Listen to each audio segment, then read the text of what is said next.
আজকের এই ভিডিওতে আমি ডিসকাস করতে চলেছি যে জানুয়ারি মাসে মেষ রাশির জাতক জাতিকাদের প্রেম সম্পর্কীয় সম্পর্ক কেমন থাকবে। এবার জানুয়ারি মাসে আপনার সূর্য ধনু রাশি থেকে মকর রাশিতে ট্রানজিট করবে। এবার ধনু থেকে মকরে যখনই সূর্য যাবে, অটোমেটিকলি শনি শক্তিশালী হবে, কারণ সূর্যের যে সূর্য যেই রাশিতে অবস্থান করছে তার লর্ড হচ্ছে শনি, সো শনি অটোমেটিকলি শক্তিশালী হবে। অ্যান্ড শনি মানে হচ্ছে আপনার পরীক্ষা, বাস্তবতা, দায়িত্ব, রেসপন্সিবিলিটি, এই সমস্ত কিছু শনির সাথে আমরা তুলনা করে থাকি। এবার মেষ রাশির যে অধিপতি মঙ্গল, এবার আগের মতো যে একটা অ্যাগ্রেশন, সেই অ্যাগ্রেশনটা মেষ রাশির জাতক জাতিকারা পাবে না। এবার শুক্র যে প্রেম সম্পর্কীয় সম্পর্কের অধিপতি, আমরা প্রেম দেখি শুক্র দিয়ে। এবার শুক্র কিন্তু আগের মতো গভীরভাবে আবেগটাকে প্রকাশ করতে পারবে না। যেটা ডিপ রিলেশনশিপ হতো, সেই ডিপ রিলেশনশিপ এখন আর দেখা যাবে না। শুক্র প্রকাশ করবে, কিন্তু এই মুভমেন্টটা ধীরে ধীরে প্রকাশ করবে। কেন? কারণ শনির ইনফ্লুয়েন্স আসছে। এবার লজিক এখানে আপনার এটাই বলছে যে ভালোবাসার ক্ষেত্রে যে আপনি যে সিদ্ধান্তটা নেবেন, সেটা কিন্তু আপনি আগের মতো তাড়াহুড়ো করে নিতে পারবেন না। আপনি আগে সিচুয়েশনটা বুঝবেন, তারপরে রিয়াক্ট করবেন। সোজা কথায় সিচুয়েশন বুঝেই আপনার মেষরাশি জাতক জাতিকাদের রিয়াক্ট করা উচিত। হঠকারীভাবে সিদ্ধান্ত নেবেন না। এবার এখন আমি কথা বলবো যারা সম্পর্কে আছেন বা যারা কমিটমেন্ট রিলেশনশিপে রয়েছেন, তাদের ক্ষেত্রে কি কি হতে পারে। আপনি ফার্স্টে যেটা দেখতে পাবেন, আপনার যে সঙ্গী সে আর আপনাকে আগের মতো আবেগ দেখাচ্ছে না। আপনার যে নিজের ভালোবাসা, সেটা মনে হবে যে আপনি একতরফাই একজনকে শুধু ফালতু ফালতু এফোর্ট দিয়ে যাচ্ছেন, বাট সেই মানুষটা দিন শেষে কিছুই বুঝছে না। ছোট ছোট কথা, একটা সামান্য পুঙ্খানুপুঙ্খ কথাতেও আপনি কষ্ট পাবেন, আপনার হার্ট ব্রেক হবে, আপনার ক্যারিয়ার নিয়ে টেনশন হবে, আপনার ফ্যামিলি নিয়ে টেনশন হবে, আপনি নিজের ম্যারেজ লাইফ নিয়ে টেনশন নিয়ে পড়ে থাকবেন সারাদিন। আপনি ফিউচারটাকে এতটা বেশি মাথায় ধরে নেবেন, যার জন্য আপনি বর্তমানটাকে এনজয় করতে পারবেন না। এবার কেন এমন হবে? শনি আপনাকে বোঝায় যে আবেগ দিয়ে কিছু হয় না, আপনাকে বাস্তবটাকে বুঝতে হবে। এবার আপনি বাস্তবটাকে না বুঝতে গিয়ে আপনি যদি ফিউচারের পেছনে পড়ে থাকেন, তাহলে আপনার বর্তমানও গেল, ভবিষ্যৎও গেল। শনি আপনাকে শুধু এটাই বোঝাতে চায় যে সমস্ত কিছুর পেছনে শুধু অনুভূতিই কাজ করে না, আপনাকে দায়িত্বটা বুঝতে হবে। দায়িত্বটা আগে, অনুভূতিটা পরে। অ্যান্ড আমরা আগে পাই আগে ফিলিংস, তারপরে দায়িত্ব। কিন্তু না, দায়িত্বটাই দিন শেষে সব কিছু।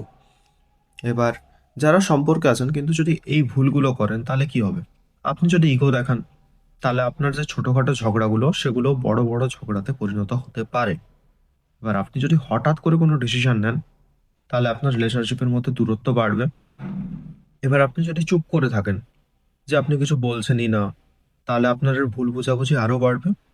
এবার যদি আপনি সমস্ত কিছু মেনে চলেন, তাহলে কি হবে?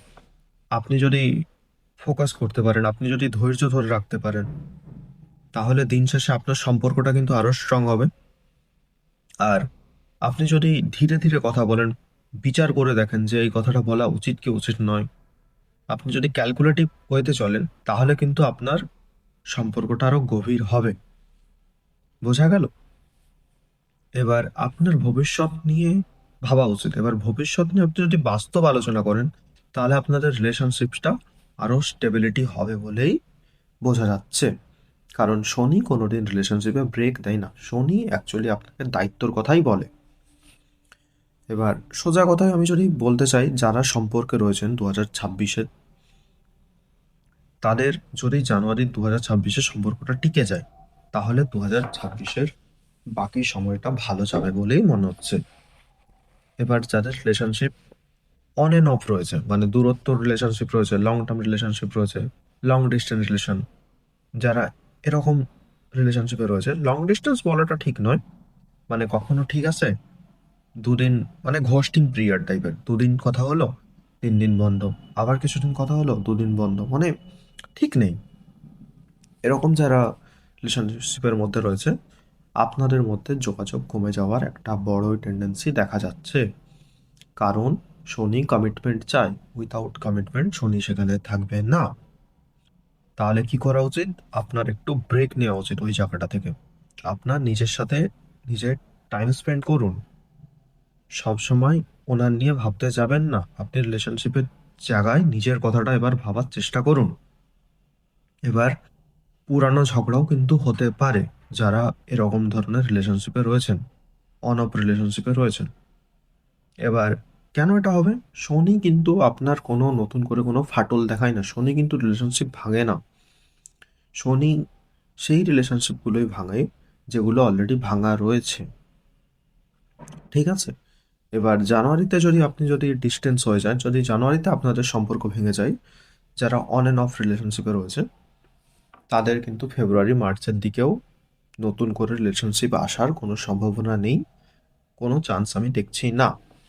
এবার যারা সিঙ্গেল রয়েছেন, আপনাদের ক্ষেত্রে কি হতে পারে? আপনি কাউকে পছন্দ হতে পারে, আপনার কোনো স্কুল কলেজ, যারা পড়াশোনাতে রয়েছে স্কুল কলেজের ক্ষেত্রে, বা যারা অফিসে কাজ করেন, বা আপনি যেখানেই কাজ করেন না কেন সেখান থেকে আপনার কোনো যোগাযোগ হওয়ার চান্স রয়েছে। কিন্তু বিষয়টাকে সিরিয়াসলি নেবেন না, আপনি ইমোশনালি আগে বিচার করবেন, কারণ আপনি অল্পতেই ইমোশনে যদি ভেঙে যান, আপনি যদি ইমোশনালি ড্যামেজ হয়ে যান, তাহলে কিন্তু সিচুয়েশনটা আরও খারাপ হতে পারে। আপনার এই টাইমের ক্ষেত্রে আপনি তো ইমোশনালি ড্যামেজ হওয়ার চান্স রয়েছে, তাই আপনার একটা কনফিউশন আসবে।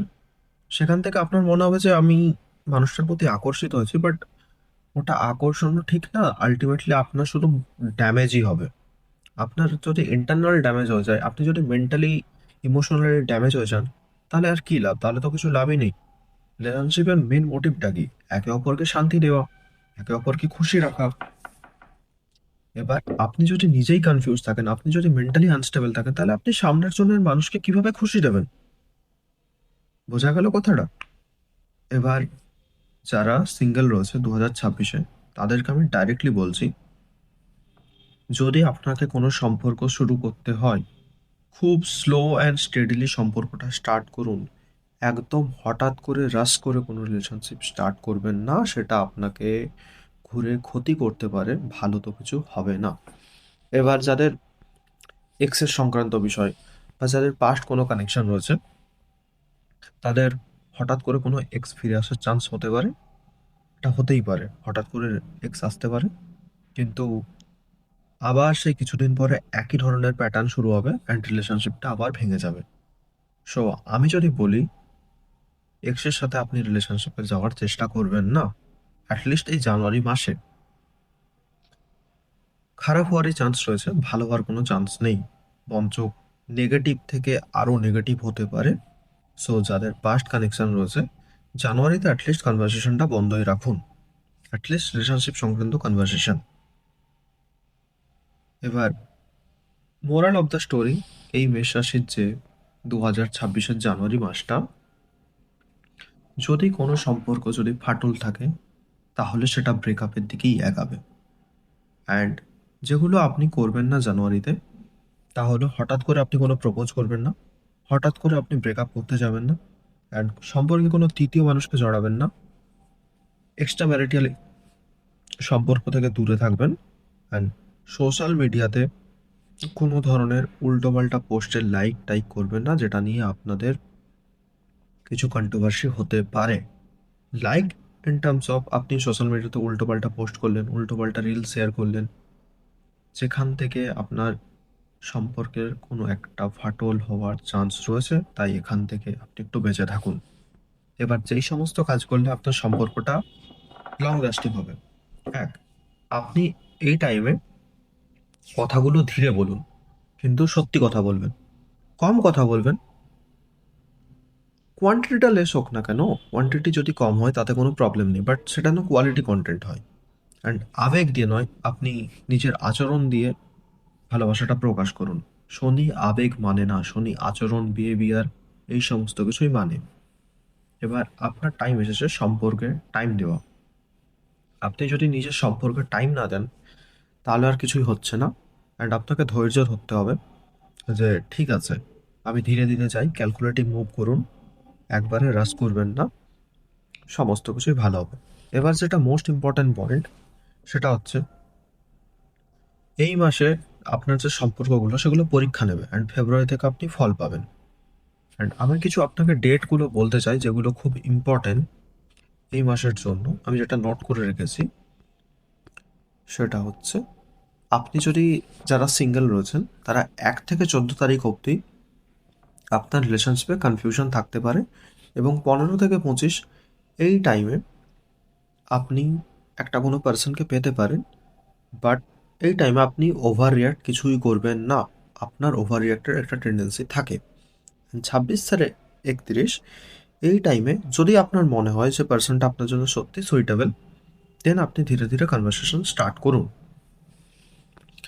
অ্যান্ড যারা পাস্ট কানেকশনের কথা বলছেন বা যাদের এক্সের ফিরে আসার জন্য একদম অধীরভাবে আগ্রহী, তারা জানুয়ারির 20 তারিখ অবধি কোনো ধরনের চান্স আমি দেখতে পাচ্ছি না। 20 তারিখের পরে হলেই ভালো।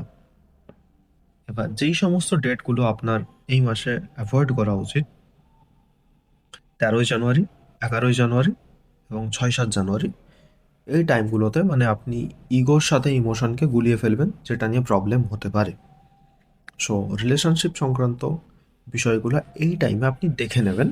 অ্যান্ড যেগুলো আপনার জন্য ভালো ডেট হতে পারে 16, 17, 18, 21 তারিখ, 22 তারিখ, 27 তারিখ, 29 তারিখ, এই টাইমগুলো আপনার জন্য ভালো যেতে চলেছে।